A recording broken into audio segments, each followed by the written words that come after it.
Les amis, bienvenue sur notre 7e cours. Je vous retrouve pour vous parler bien, de la création de la femme. Nous sommes toujours dans le livre de la Genèse. Nous avons vu donc la création de l'homme Adam. Et puis en Genèse au chapitre 2, versets 18 à 25, Dieu dit: il n'est pas bon que l'homme soit seul.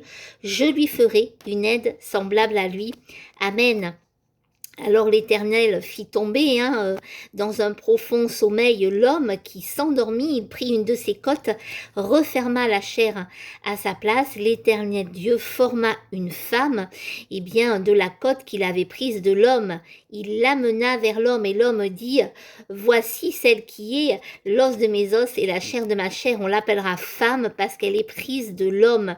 C'est pourquoi l'homme quittera son père et sa mère et s'attachera à sa femme, et ils deviendront une seule chair. Alors ici, Dieu nous révèle cette vérité propre à la créature humaine qu'il a créée. Il n'est pas bon que l'homme soit seul. Ici, on comprend que Dieu connaît sa créature et donc il pourvoit à son besoin, il la connaît, il sait ce qui est bon pour elle. Et Dieu, vous le savez, a créé l'homme avec une âme, comme on l'a vu au cours précédent, et donc dans cette dimension de son être, la créature possède la capacité d'aimer, d'échanger, de tisser des liens relationnels et affectifs, et cela lui permet de se sentir vivante et puis de se sentir exister. Et puis, elle peut aussi donc exprimer tout un potentiel de qualité dans le bon et dans le beau, la douceur, la bonté, la tendresse, l'affection. Et donc, l'homme est un être relationnel qui, dès la naissance, va vouloir tisser un lien de relation, un lien affectif, avec sa maman et puis avec aussi son papa. Donc, il a besoin en réalité de combler ses besoins affectifs. De ce fait, Dieu l'a dit, il n'est pas bon que l'homme soit seul, comme le dit le Créateur. Alors il déclare: je lui ferai une aide semblable à lui. Donc, on le comprend, si c'est un être semblable à lui, c'est un autre être humain comme lui. Ainsi, pour accomplir donc cette vérité, je lui ferai une aide semblable à lui. La parole nous donne une image qui est très parlante au niveau du symbolisme, puisqu'en effet, il est dit donc que Dieu va faire tomber Adam dans un sommeil, qu'il va s'endormir, qu'il va prendre une de ses côtes, qui va refermer la chair, et que c'est de cette côte d'Adam que sera formée la femme Ève. Alors cette image symbolise en réalité l'appartenance de la femme à la même nature que l'homme, la nature humaine, et donc la même chair que l'homme. Le fait qu'Ève soit tirée de l'homme confirme que l'homme et la femme sont tous deux issus d'un même concept génétique, d'une même information créatrice. Ils sont semblables, ils appartiennent à la même information génétique, celle de l'être humain. En ce sens, donc, ils forment une seule chair. De plus, nous avions vu que Dieu, étant lui-même avec une dimension dans le féminin et dans le masculin, même si Dieu est esprit, le féminin et le masculin, comme nous l'avions vu, se retrouvent dans tout le monde créé, où l'on retrouve ces deux potentiels. D'un côté, la force, la puissance, l'aspect très logique du masculin, très mathématique, et puis de l'autre, la douceur, la beauté et la sensibilité dans le féminin. Cela se retrouve aussi dans la cellule vivante, où l'on a le masculin et le féminin. L'ovule pour la femme, le spermatozoïde pour l'homme, des hormones de testostérone mâle et l'ostrogène de la femelle. Ainsi, l'homme et la femme, dans cette compatibilité génétique et biologique, possèdent tous deux une information génétique créatrice qui leur donne la capacité de créer la vie. À l'image du Créateur, ils ont cette capacité de donner la vie. Et donc, la vie va être créée à partir de ces deux pôles et selon ces deux informations créatrices qui vont se rencontrer, qui vont s'unir pour former la vie. Amen. La vie est donc l'union du masculin et du féminin de Dieu. Puis Dieu leur dit, soyez féconds, multipliez, remplissez la terre. Ainsi, là encore, dans cette mission de procréation, l'homme et la femme, avec leurs caractéristiques biologiques, rentrent dans le projet de Dieu pour la terre. Ainsi, l'homme et la femme forment une seule chair, et à partir du moment où il y a un accouplement, eh bien, les deux corps se réunissent. Dieu ayant dessiné le corps de l'homme et de la femme, de façon à ce qu'il y ait une compénétration dans l'union des deux chairs.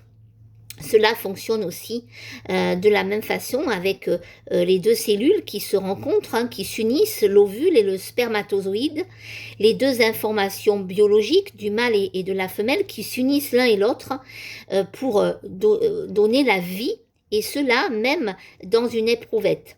Ainsi, Dieu a inscrit le principe de vie dans l'union du féminin et du masculin.